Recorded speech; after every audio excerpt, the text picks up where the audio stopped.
Well, good evening, all you fine people. Before we begin tonight, I wanted to thank you all for the 600 subscribers that are now a part of my channel. And that's very encouraging. It's been quite a long time since I started, about over 3 years now. And by this point, I think a lot of people would probably have ended up with more subscribers than I have. But these are people who don't mind, plugging and advertising and, what's the word? I guess just plugging. Just advertising their channel everywhere they can. And doing all the hype stuff and everything, but I ain't about that. However, if you kind folks do know of anybody or hang out on any forums where you think my videos might be helpful or entertaining, well, feel free to spread the word. Anyway, so, first things first. What was I saying? Oh yeah, I wanted to address a comment that one of my subscribers left. I think his name was Morhadim. I hope I'm pronouncing that right. Or Morhadim, I don't really know. But he clarified, ooh, that was weird. He clarified that Whistler, if you don't give him his ore, or the sword, he will actually, he won't come after you per se, but after a set amount of time, if you pass by him again, he will attack you, and he'll say something like, you see what happens if you run off with my ore, and that kind of thing.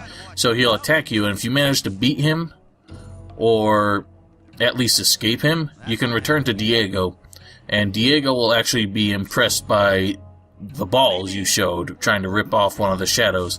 Apparently he doesn't really like Whistler, because he will count that as Whistler's vote, kind of under the table, and it's pretty funny. So, in other words, I was wrong. Basically, you do have a high incentive to actually keep what Whistler gives you, or keep the sword. Maybe not keep the sword's not really worth it, but you can keep his ore, which is a nice nest egg, nice start to your nest egg. So, keeping that is worthwhile. You just have to deal with Whistler. But, he'll kick your ass, but if you can escape him, then you don't really have to worry about him. Just don't really ever pass by him ever again. Which is fairly easy to do. The good thing is he's not really close to any important NPCs. But, anyway, I said last time that we were going to head to the new camp, because we've got pretty much nothing else here. Also, I did notice I had made, captions to address the issue, but I had noticed that when I tried to give protection money to Jackal, for some reason it didn't actually give him the money, and so I think that might be why he didn't help me fight Mordrag, because even though it updated as though I gave it to him, the money never actually changed hands, so I don't think it fulfilled the script properly. And you see, Mordrag just waved to me. That's what happens if you try to talk to NPCs when they're a little bit too far away. Anyway, let's go to the new camp then. Let's go to the new camp. Okay, follow me.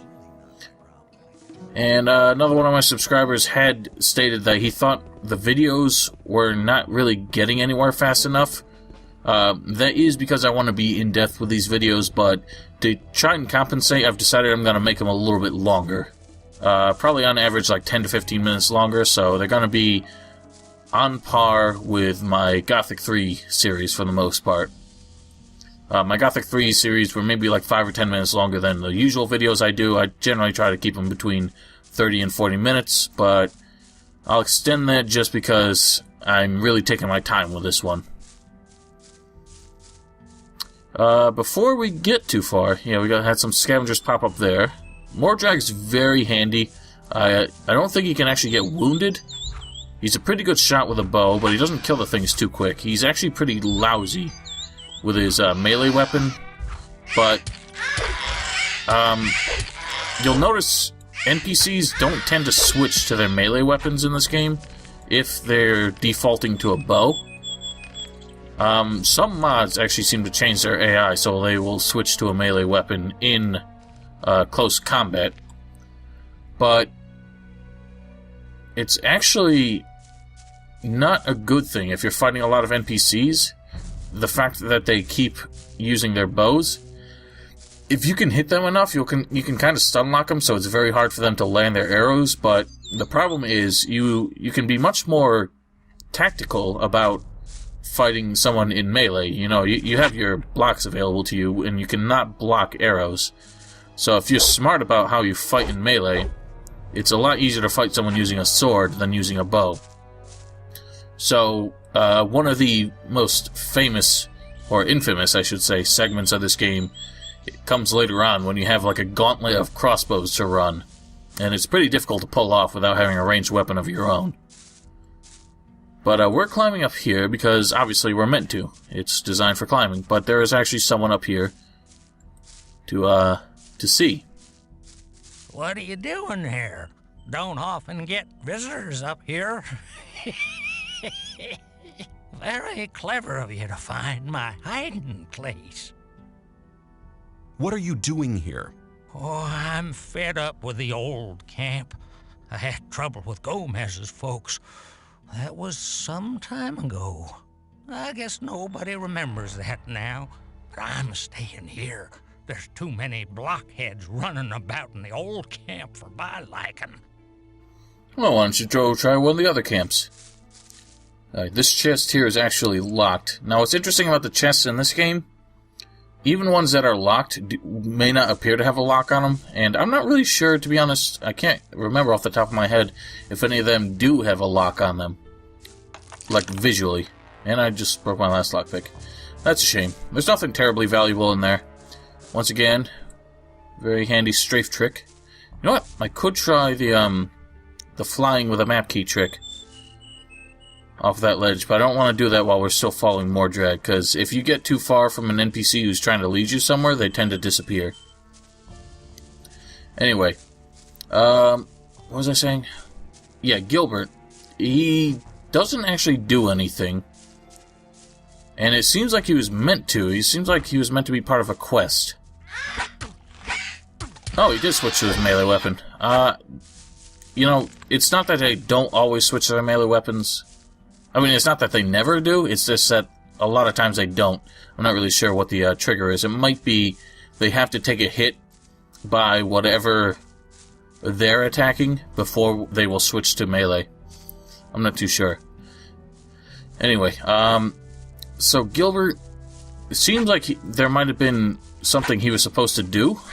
Oh, you know what? I think he's actually switched because he's out of arrows. Maybe that's it. I don't really know. The AI is very confusing in this game. Here we have some goblins. These ones are actually a bit tougher than the ones we faced earlier, because they have swords. And we leveled up. Isn't that fantastic? And we got someone shooting arrows at this one now. And I am the one who killed him. So yeah, Gilbert, in some of the mods, he is actually given purpose. His comments on the trouble with people in the old camp are turned into a quest, basically. I can't really remember what it is in Dark Mysteries, and I could never figure it out in Golden Mod, just because I don't think once again I don't think it actually updated the journal, which just seemed to be the universal problem with the Golden Mod. But yeah, he has no purpose. It seemed like one was probably intended, like an actual quest for him was probably intended by Piranha Bytes, but they never finished it. So be it. Now, goblins never seem to carry anything in this game. They do carry stuff more often in Gothic 2. And here we have another shadow, apparently. I'm not really sure why he took his bow out. And this is Cavalar, and this is the fellow that Fingers told us to go find if we wanted to learn how to sneak. I'm probably not going to bother learning how to sneak, just because it's really not as useful in this game unless you intend to go around trying to rob people. I think sneaking is pretty much essential for learning how to pickpocket. So, you know, I will get it at some point just to show it off, but basically, how you pickpocket is you have to stand behind someone, you have to be sneaking, which, again, I don't have the skill to do, so I can't actually show it. And you have to be standing behind them, and then you have to interact with them as if you're trying to talk to them. But if you're standing behind them, instead it'll open their inventory, and you can try to rob them. The problem is, of course, that there's a chance they'll catch you doing it, and if they move at any point, they're probably going to notice you. And if there's anyone standing around, those people are going to notice you. So it's very fickle, and it's hard to really pull it off without screwing it up. Anyway, let's have a word with this fellow. What are you doing out here? I'm a hunter. Above all, I hunt scavengers. Now, you probably just heard Cavalorn is one of the few people in this game who actually have a British sort of accent. Which is interesting, because in Gothic 2, he most certainly does not. Where will I get a bow? Here, I sell the best bows in the old camp. Can you teach me something about hunting? That depends. What do you want to know? And Cavalorn can only teach sneaking or bows. So, doesn't actually teach any sort of skinning Show me. or animal trophies, but there are enough people to do that. And he does have some fairly nice bows. Well, not really that nice, to be honest. But I'm not really going to worry about bows right now. They're not useful enough to me. Basically, bows, the lower your skill, the harder it is to actually land any shots from a great distance. So, I intend to actually do magic on this build, so I'm not going to worry about bows now. You will need one for the very end of the game, just as part of the puzzle solving. So there's no real reason. If you don't plan on using bows, you'll still need at least the cheapest ones. Now, for some reason, Cavalorn doesn't really care that you steal from him. And I'm not really sure why. But also back here, there are some mole rats.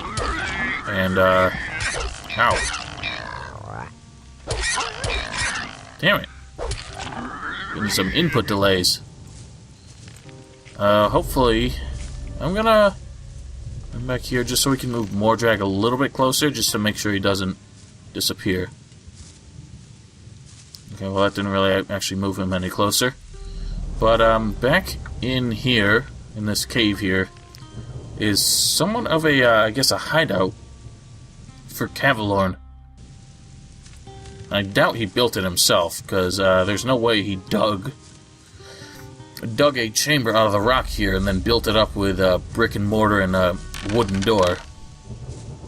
But either way, he had the key to it. The key was in his chest. Oh yeah, you also don't have to buy a bow from him.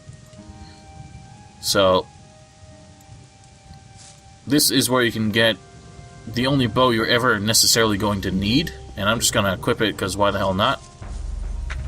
So you never actually have to buy a bow in this game, even though you need one for the very end.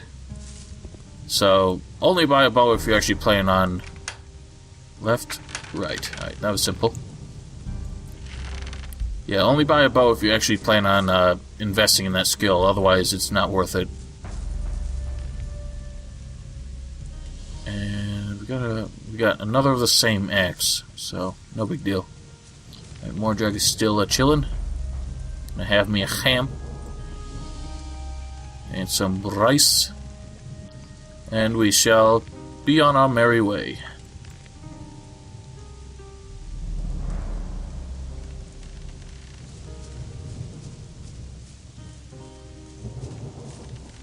Alright, lead on, my brother.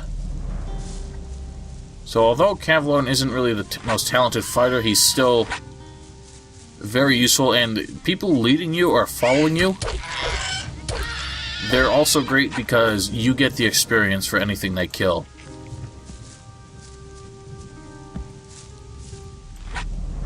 So, in reality, you can just kind of leave him to take care of everything, but where's the fun in that? Let's take care of the other one. Ow! Dropped my guard at the critical moment. And Mordrag's going to keep going that way, but if you want, there is a small amount of loot in here. You can try and lure some of the mole rats out. And you see, I'm not scoring any hits even from that distance. There we got one. Let's lure the mole rats out so Mordrag will help us.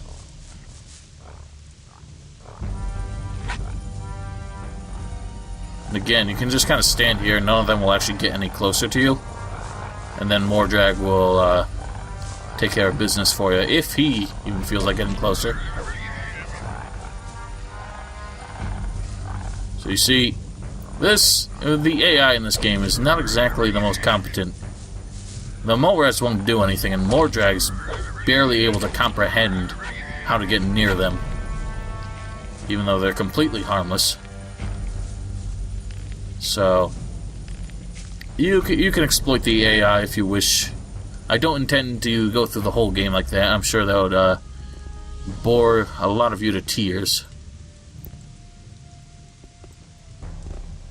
Alright. So we got a third of the same axe, no big deal. But we did get a potion in there. Every single potion is helpful this early in the game. If you are curious what's up on that ridge there with the fences, you can either go around from the bridge outside of the old camp and head around from that side. Otherwise, you can walk up here and reach it from up here. Well, there's a wolf there, and wolves are much too tough for us at the moment. It's not even just that I'm not confident, but I don't even think we can damage it. There will be another wolf here, which we have to rely on Mordrag to take care of.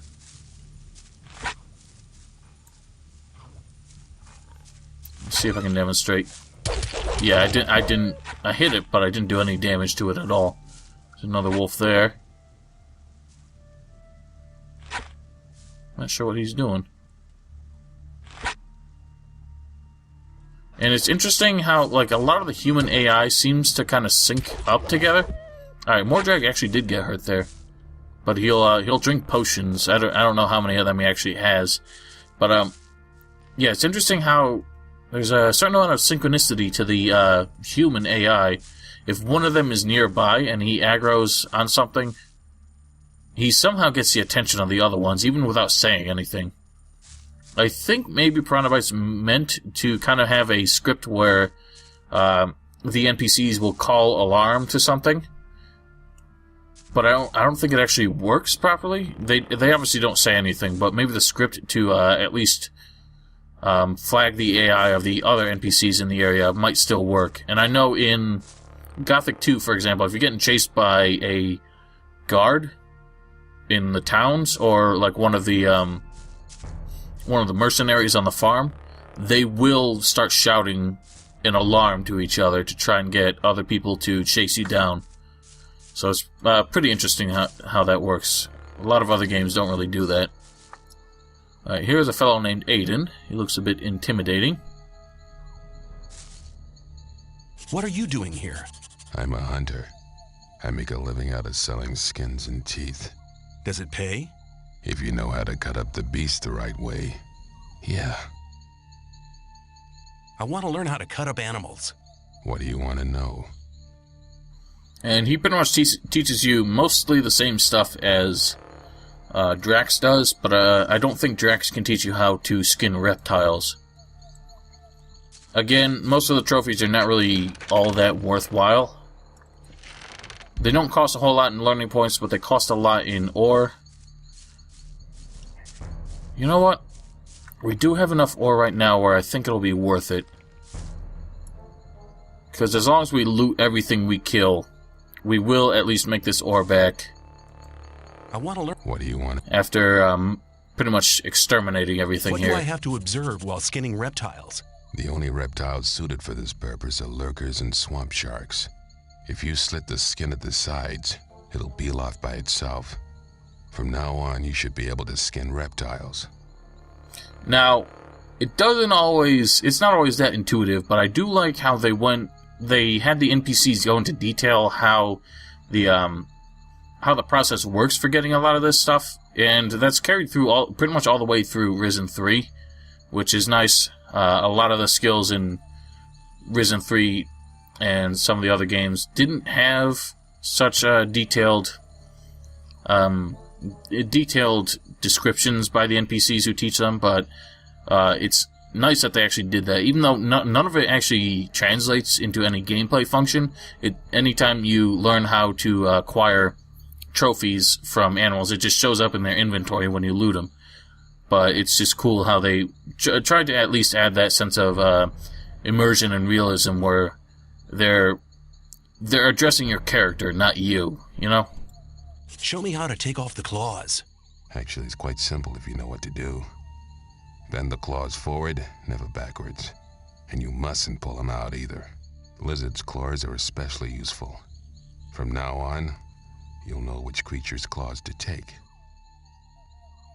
How can I skin these creatures? It's very important to skin them from the front to the back.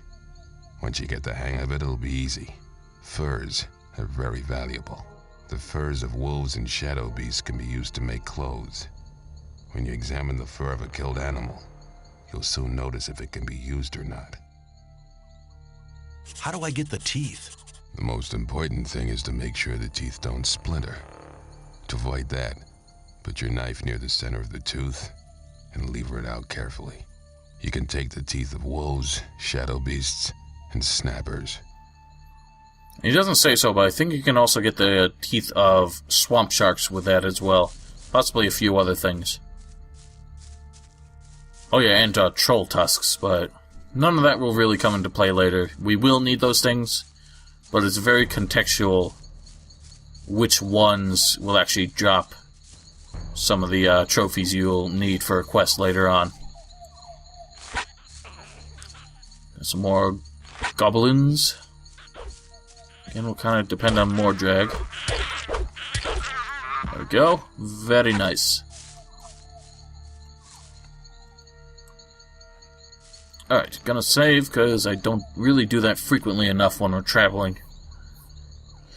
Any one thing can go wrong in this game, and then you're a little fucked if you haven't saved in a while, so be sure to save early and save often. Yeah, see, this chest looks different. It's a bit narrower, and it has an actual lock on it.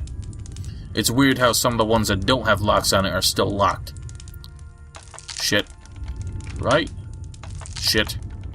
Left. Left. Right. Bugger.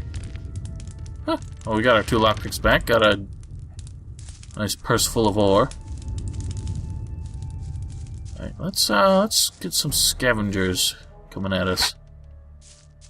So I want Mordrag to help us.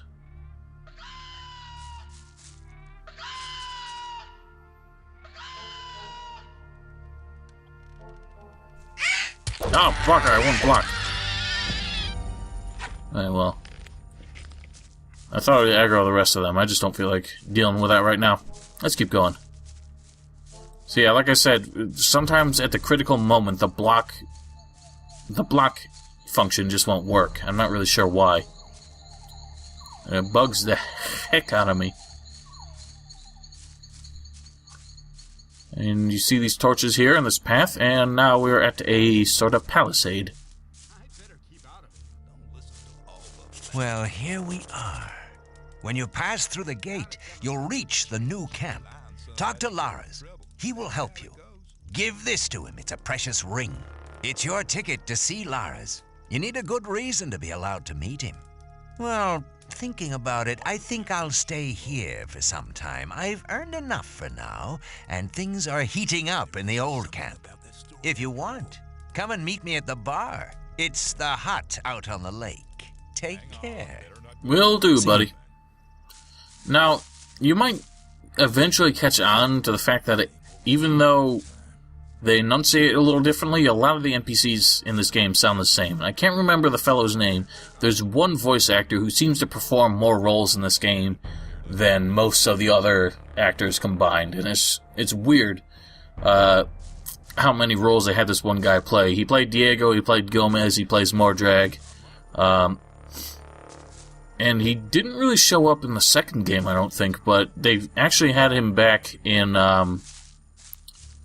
they had him back in Risen 2 and 3. So it was cool to hear that again.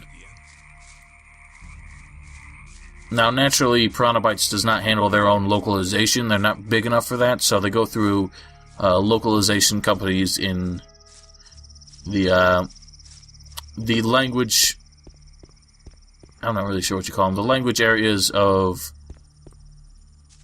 the countries that they're going to distribute the game. So I think now they depend on probably a British localization company for the Risen games.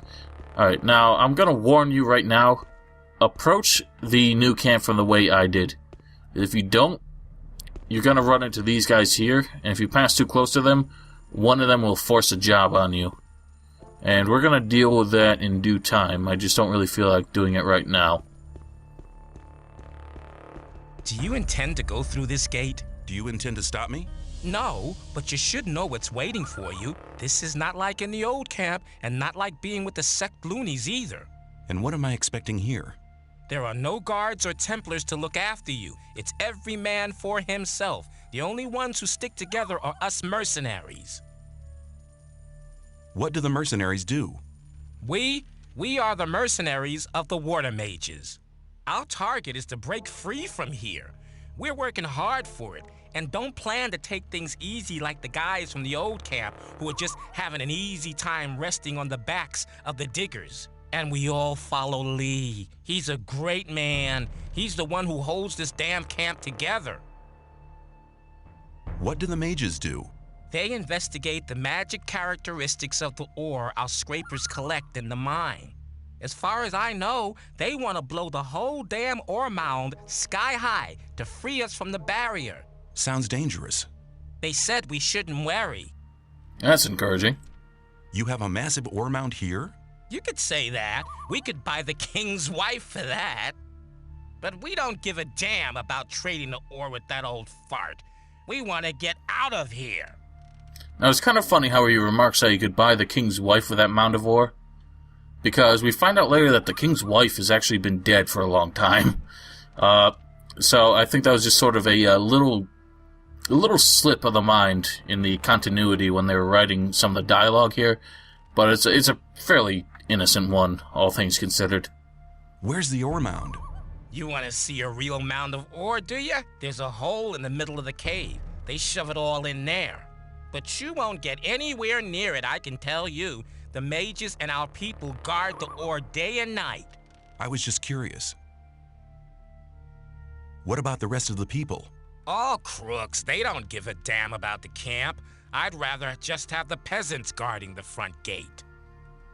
So that gives a little bit of insight into how the camp is structured, and I'm going to address that in a moment after we're done talking with him.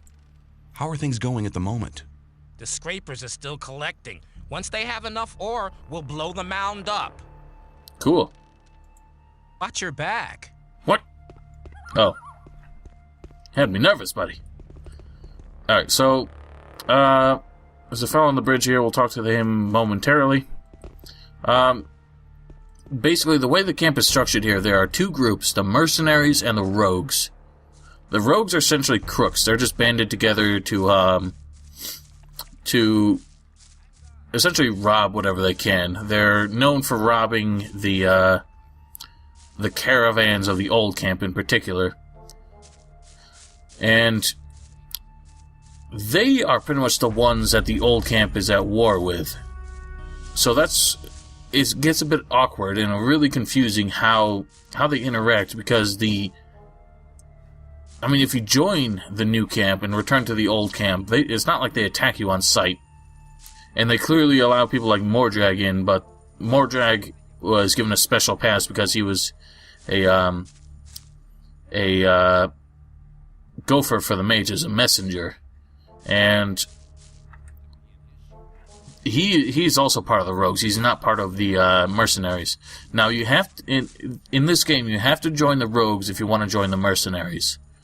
And I'm not really sure why that is, because they act like they operate independently of each other, and they just kind of share a living space out of convenience. The rogues do not contribute to the mine at all, which it seems like that's what the mercenaries are trying to do. The mercenaries make sure the diggers work and protect the camp.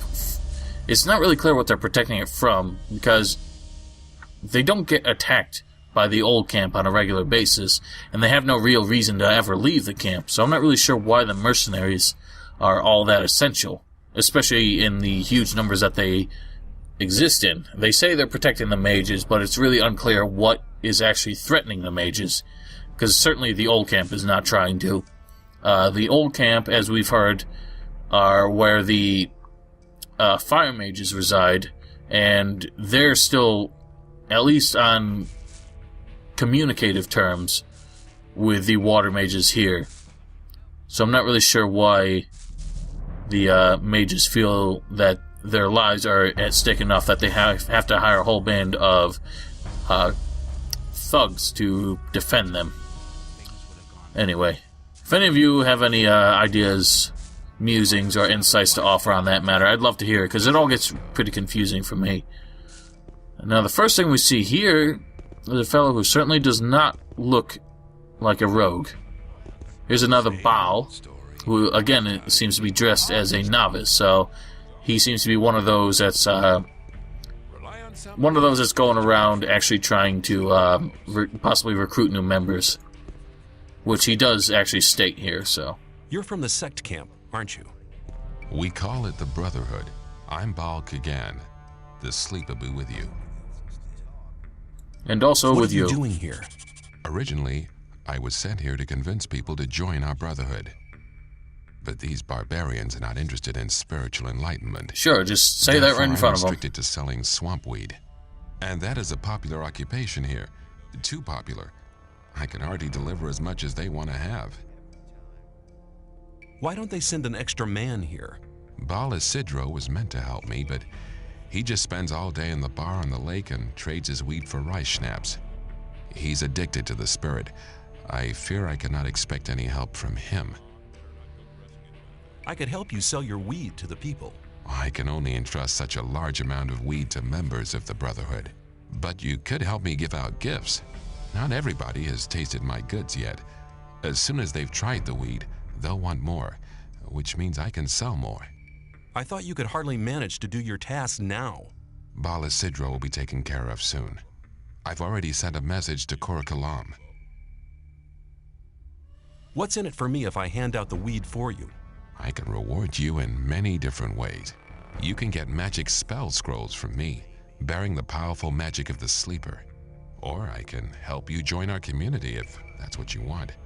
I have very good contacts to Kor Kalam and Baal Tyon. Both are very close to E. Baryon, our master. I can pay you with plain ore as well if you prefer. 100 nuggets should be enough for your efforts. So that's a fair arrangement there. You get 3 choices of how you want to be rewarded, and all of them are pretty good. Okay, give me the weed. Who do you want me to give it to? You're sure to find someone who'll take it. Talk to people, but only give 1 stalk to each person. One more thing. If you let somebody take the weed from you, or if you smoke it yourself, our deal ceases to exist. Sure. So what he means by that is you can't just sell the stack of weed he gave you. You have to give it to the people. As far as I know. So if you sell it to somebody and then act like you handed it all out, he's gonna know. Alright, so right here is the bar on the middle of the lake that Mordrag recommended you come visit him in. The problem is, you can't really get in, and he doesn't really make that clear. You have to be a rogue or a digger, I think, in order to get in there. And obviously you can't become a digger, but we can at least fool him if you carefully do what I'm going to show you how to do. So, before we do anything else here, I'm going to show you how to get a nice freebie, as I promised before.